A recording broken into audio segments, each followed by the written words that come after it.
What's up, everybody? It is February 23rd, Sunday, and I am in Murfreesboro. Thought it was going to be warmer today. Apparently it's coming tomorrow, but man, I don't know about y'all. I am so ready for warm weather. Now, I could drive in the snow. I'm from Michigan. I don't mean I like driving in the snow, you know what I mean?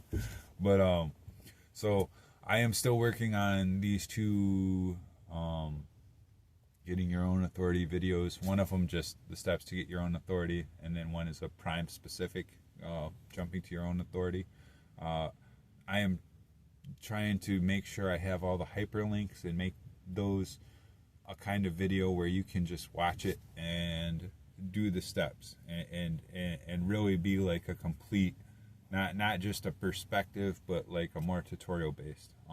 And so most of my videos I kind of just talk off the cuff so that it's something other drivers can listen to while they're going down the road, because that's how I do a lot of videos. I don't necessarily watch them. I have my trucker path up, but I did do a playlist, and then I can kind of listen to what's going on. So most of the time I'm making my videos like that, but these ones I'm trying to make it something where it's not necessarily about watchability, it's about functionality. So in the meantime, I'm kind of just doing some of these videos that just, you know, life's doing stuff and it makes me want to make a video. So this is one I wanted to make after I watched Live with No Hippie maybe 3-4 days ago, something like that. I just remember there was some crazy stuff about credit. There was some crazy stuff about taking a lease out, taking a loan out on your truck for, it wasn't, there is one reason you would do that, which I want to talk about in this video. But whatever reason that person was talking about was not this reason. And then there was some crazy stuff about credit and retirement and stuff like that. So I'm by no means, I don't have some kind of professional background in that area. So I'm just kind of giving you guys stuff that I know and stuff I'm doing about building your business credit and then some retirement investment things. So starting with the business credit, if you are in trucking, which I assume if you're watching my channel, this video, there's probably a good chance that's what you are, to help you understand, that's not the way I want to word it, to give you an idea on what the things I did when I did my incorporation and how I've been building my business credit to separate from my personal credit for the last 3 years. So the first thing is understanding if you're going to be an LLC, S Corp, if you're going to be a sole proprietor, which if you're not, this isn't a video for you because I'm sole proprietor, so that's what I'm going to stay focused on. But if you're a sole proprietor and you're doing an LLC, if you start out with an S Corp, I don't know why the fuck you would do that, but maybe that's what you're doing. Either way, you're going to be, your personal credit is going to be linked. Now, I've had tremendously good credit in the history. When I jumped into trucking, I did not have very good credit. So that was something I was always interested in.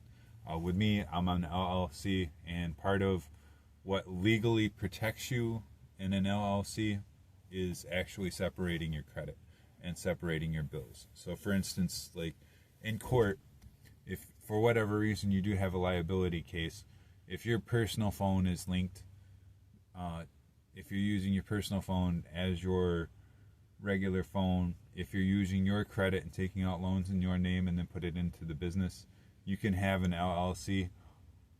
Any good lawyer is going to cut through that like cheese. So if you're going to do an LLC, and this is something that I did, you can start building credit, but you can also take steps to actually make sure that your LLC is separated.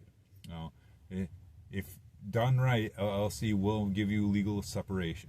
But if you're not methodical, and if you're not taking that up, quite frankly, an LLC really isn't going to legally protect you in some kind of litigation instance. But the ways that you can help it along, and you can help whatever your lawyer is going to be along, are legally separating your business line of credit from your personal line of credit. So some ways that I have taken to help that process, both for building credit and to legally protect myself, is that when I got my LLC, you're going to get an SS4 form. I can't remember. I think that's a tax-related form. I just remember you need an S. You're going to get an SS4. I can't remember what specific department it comes from. But you're going to have an SS form.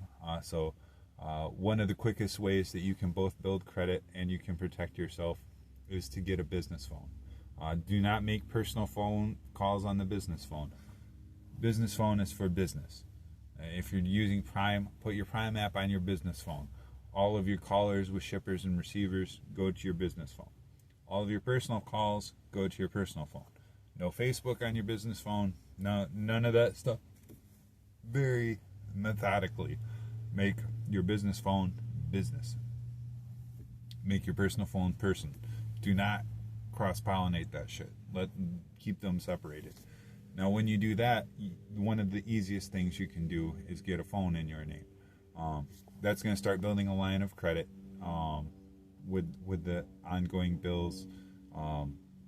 You can report it. There are apps and programs where you can report your monthly bills for your business to start reporting it to Equifax and Experian and whatever the other one is.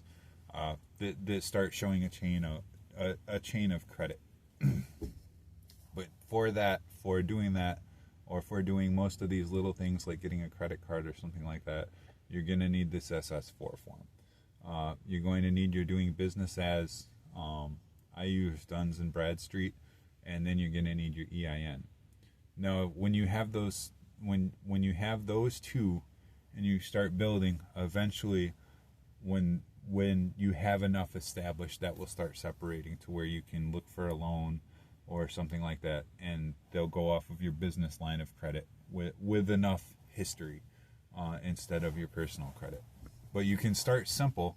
So like with me, I'll just be real. My credit had got knocked down to 530. Maybe someday we'll go into all that, the reasons for that, but so I was rebuilding. We'll just keep it simple like that. So with rebuilding, the first step I took was that I was able to get a phone, and if you're with Prime, you can also get a phone through them.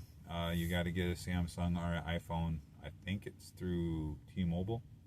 If you use your SS4 and then you use your EIN, that's going to be enough for T-Mobile to put that in a business name separated from your personal name. So there you go. There's step one. Step two is looking for some kind of easy credit card. I would suggest, I would suggest doing some kind of credit card that's going to be a credit rebuilder that is a deposited.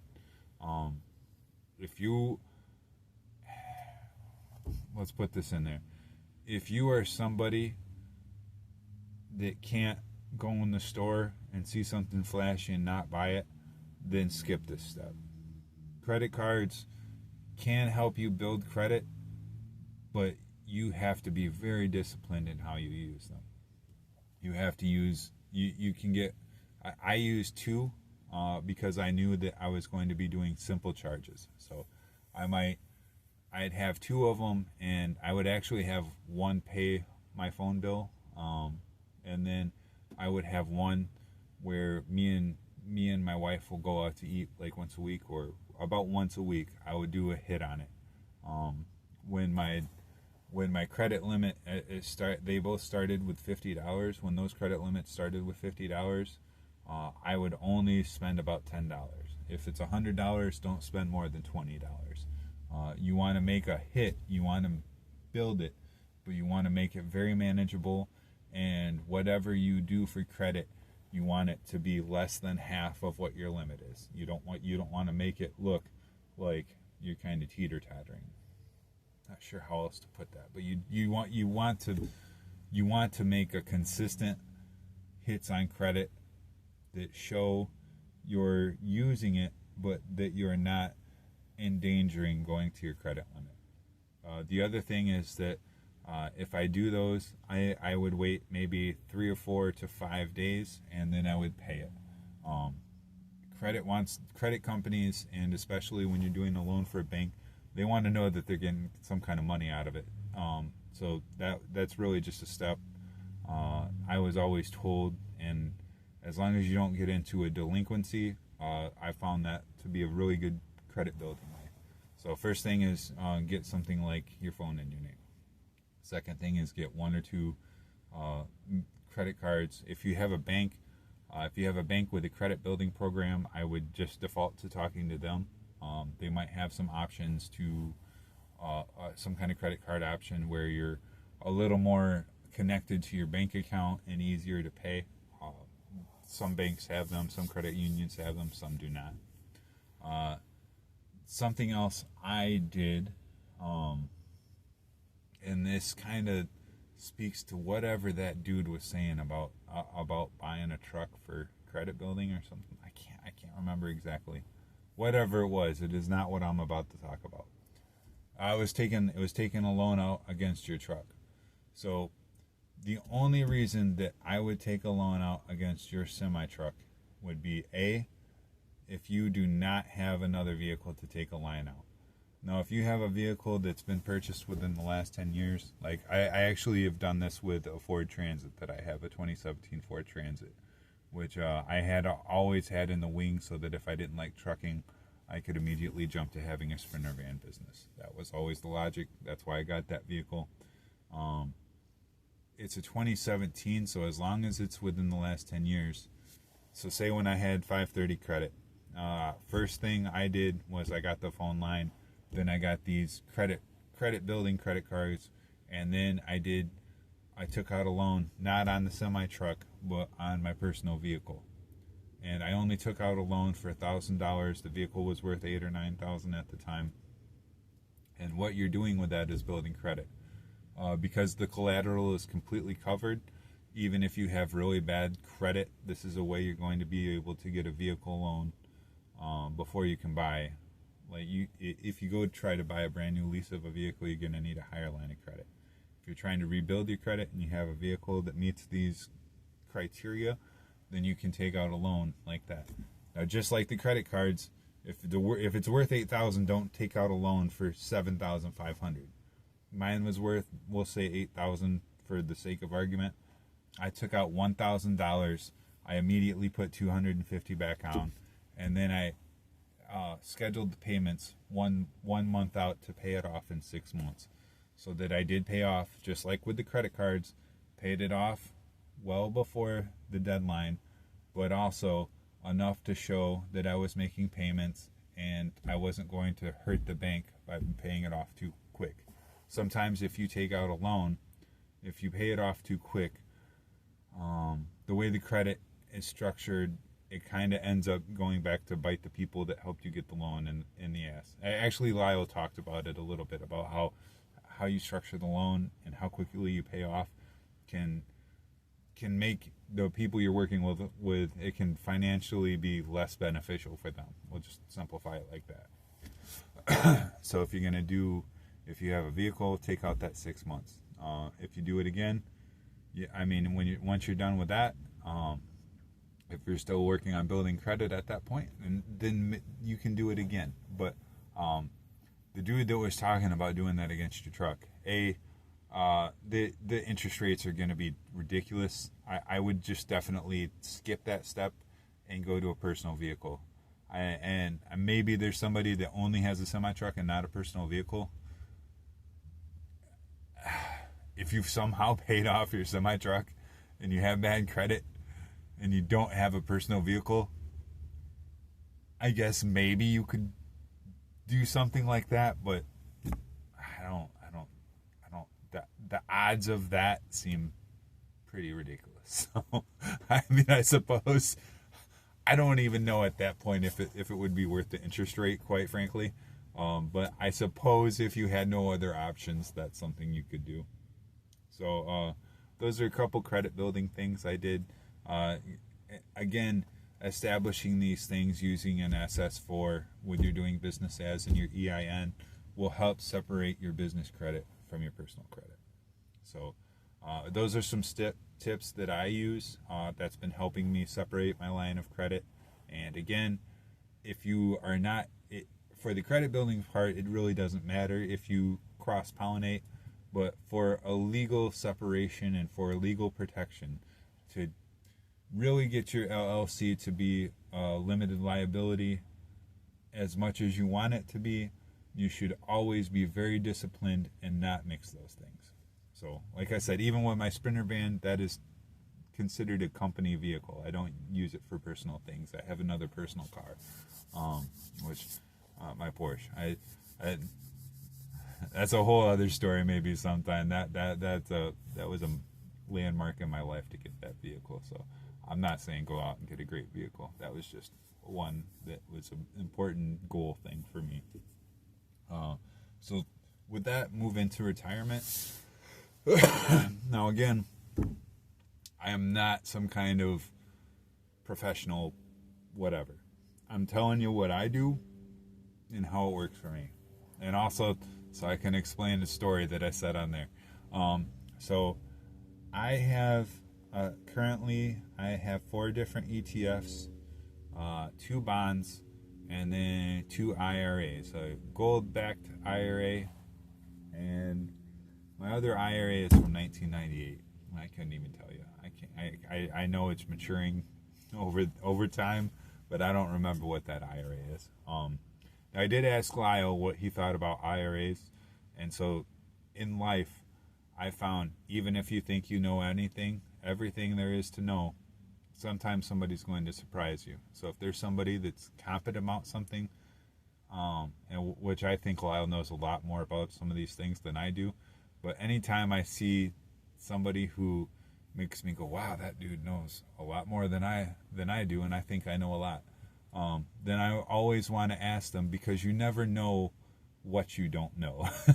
So I found it serves you well to always be the student and seldom be the teacher.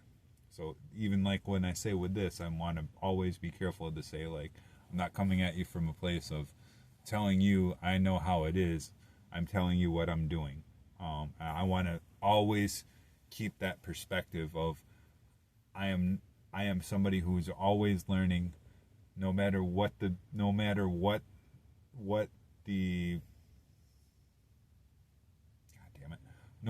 subject. That's the word I was looking for. I couldn't remember the word subject. No matter what the subject, I always want to be a student. I always want to think about asking, and always want to have an opportunity to learn something that maybe I didn't know, or see a perspective I didn't see. So for retirement, these are things I am doing. This does not mean I'm saying it's going to work for you. I'm just trying to be on the team and say, hey, these are some things you can do. So again, I have currently have 4 ETFs, 2 bonds. I have a couple of specific investments. So the ETFs, bonds, and IRAs, an IRA Roth. We can get into the comments if somebody wants more explanation on what these things are, or else maybe watch a YouTube video for somebody that's more well versed in the nuts and bolts of these things. Those are just retirements I make. So those are all long-term investments. Those are ones that you put in and you forget and you don't look at them. I do a little bit of speculative investing. I haven't been as long-term as I would like with some things like Apple, and that's more of a long-term investment. Berkshire Hathaway, I actually share with Lyle there on them, but I'm watching that to see if that's something I'm going to stick with. We'll watch the housing market on that one, but I am currently with investing in Berkshire Hathaway. That was a long-term, but is becoming a speculative. And then another for an instance, more short-term speculative. 2 short-term speculatives are, I'm a Nike guy, so I was. This is another example where I thought it was going to be long-term, but I changed it. I was doing Nike for a long time, and that was more because I liked to wear Nike. It wasn't really a financially great reason, but it's speculative. So with speculative, those are the ones you play around with a little bit more. Nike's been dropping through the fucking floor. So another one speculative that's going. So Nike was up here and it's going down. Another one, and this is a good example of if you're going to speculate, when to look at how to invest. So about a month ago, UPS lost its contract with Amazon. But the post office is also having trouble. So if you're going to do speculative, it's kind of like more of a guessing, more look at the field and seeing what's happened. So UPS lost. It was like I want to say it was like 40% of its stock or something like that about a month ago. While Nike was starting to go down, UPS had just dropped and hit the floor. So I was watching UPS. I wanted to see how far it would drop, and then when it started coming back, when it might not have a huge rally, but it kind of shows 1 or 2 to 3 days that it's hitting positives, that's when I will feel safe that it's hit the bottom. And when that happened, Nike was dropping, and I know Nike has had a lot of other problems. So I expected Nike to continue to drop, unfortunately. So I moved all of my stuff from Nike into UPS. Now UPS is started going back up. The more increasing problems the post office has, the more I expect UPS to continue to rise. So that's not long-term investing though. That's speculative. So if you're going to stick with the long terms, like do your ETFs, do your bonds, and then your Roths. Especially just being real, if you can be disciplined, if you're 23, 24, before you do anything else, I would get a bond. I would get an IRA. Get an IRA and forget that's there until it matures when you're 55 or 65. That's really, they're usually lower risk. I really like IRAs. So I don't know as much as I want to. That's why I'm always asking about them. And they seem harder to learn about than a lot of other things. But when you try to look into them, the information you get is way more questionable, but the payoff is way better with them from my experience. So those are again, for those are the long-term investings. Speculative you can do for on the market stocks. If you don't have time, don't do speculative. I do that because I enjoy looking at them and I like reading the market. I like looking into things with the economy. I think I've made a video before about how I really got burned not learning about the economy. So I'm always a student of the economy. So here's another story, and I had mentioned this on Lyle's No Hippie thing on his live. Another speculative investment is cryptocurrency. Now, I am currently there is XRP and Sonola. I think that's how you say it. I don't know. Those are like mid-level speculative. I'm kind of writing them out. Those are the two that I invest on right now. If I have a day off, I will see what Trump coin is doing. That is a very notorious pump and dump. And if you're trying to learn everything about cryptocurrency, I'm not the guy for that. There are people that know way more than me, and I am an old school. So the reason I don't personally do Bitcoin, and this is the story, is in 2012, 2013, I was very, very politically active. It was before I had any official capacities. I wasn't part of any committees. I didn't hold any office or anything like that at the time. So it was just pretty much the whole Occupy Wall Street thing. I had dove into that, and I had met some people, which this isn't getting political. This is just understanding. So through that, I met some people way back at the beginning of 2013 that were telling me about Bitcoin.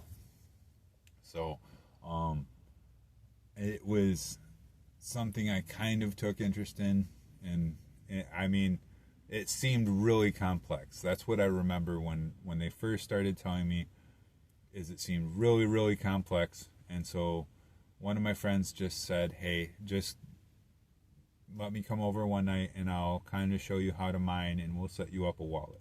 And so that's what they did. And quite frankly, I probably could have had a lot more Bitcoin than I would have had I taken it more seriously, but I was very passive about it. So it was just when I remembered. And even from that, I had gotten 20 Bitcoin, maybe up to 2015, 2016. I can't remember. So something 20. It was before it really took off. So that's all I really remember. Now, in 2017,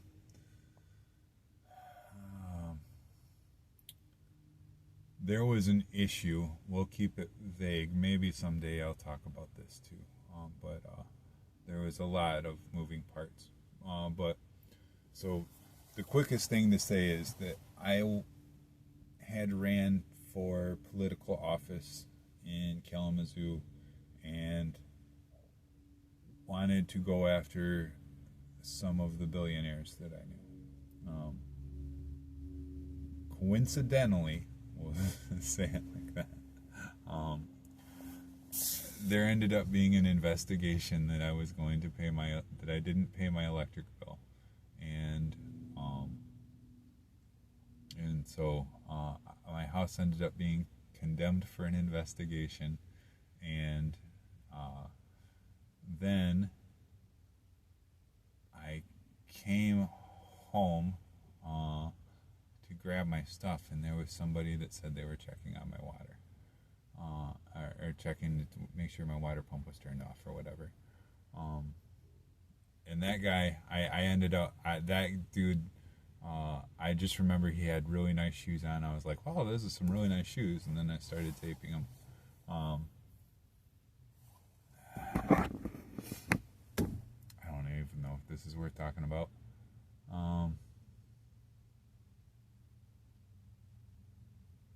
So anyway, I'll probably edit some of this out. Maybe I won't, because I'm not trying to make this too dramatic.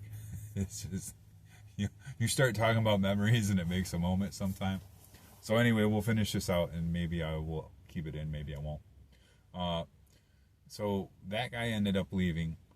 The next day, 2 days later, I came back, and there was 5 foot of water in February 2017 in my basement, which is where my computer office was. I should have, once that guy was there, that should have made me move everything. And I think daily about the fact that I didn't, but when you got a lot of shit going on in your life, it's hard to keep up with everything. So I just remember coming back and there was 5 foot of water in the basement. And it was February, so everything was getting ready to freeze. And God, I'll see. I might as well find the video and put it out now. Maybe I will. But the explanation I had received as to why my condemned house had the water turned on and somehow had 5 foot of water, and was that the city of Kalamazoo came out. They had these 2 young guys come out, and I didn't videotape them. I just had my phone down here, which again, if I find it, if I do keep this on here, I will look for it and try to put that on, so that people can see this. My explanation I got was that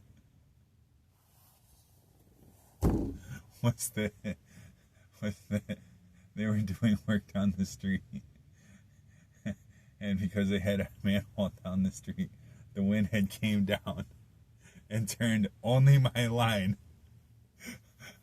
on my very, very dense urban hood neighborhood of Edison in Kalamazoo that somehow this massive wind had came down and only turned my line on, so anyways, all of that insane craziness, I did not take my computer and stuff up before, my PC. I had my laptop with me, but not my PC. The PC was the one that had my wallet and had the 20 Bitcoin. So at the time, that wasn't the most distressing issue about that. That wasn't until 2018. It was shortly after that I remember Bitcoin going to $12,000 a piece, and that's when I remembered that wallet was in that computer downstairs in the basement. And that already, when it was only $12,000 a piece, I just remember that just playing with my head every day. And now that it's almost 100,000, almost every day I think about that I had passively mined and gotten 20 Bitcoin way back in 2013 and 2013 to 2015 in that area, and that I had it, and all I had to do, and I had the warning, somebody was fucking with my basement. I had the warning. All I had to do was grab that goddamn hard drive PC and move it from the basement, and I would have still had 20 Bitcoin. And I think about that probably every day. Now I don't know if I would have cashed in. Though would I have held on to it when it hit 12,000 and then 60,000? I don't know what I would have done at that time. I know I had an opportunity very early to make a lot more, and maybe it's good that I didn't do a lot more, because if I would have had like 50 or 100, I don't know what kind of headspace I would be. But I know that fucking haunts me. So that I'm sorry. I like I said, I don't know if I'll even keep that in here. But that just to kind of put the book note, since I started on Lyle's Live, I know I had mentioned that, and it's a story. I know Romaine has some whoppers, and hey, shout out to Romaine the trucker. I'll do a video in a couple days, and maybe I'll try to shout out a whole bunch of. I like shouting out a bunch of people. But I know Romaine's got some whoppers, man. So hey, Romaine, let's see if you can top that one. Now, I know that sounds like a crazy fucking story. So you can, if I do keep this in, I will find it won't be right away, because that is all in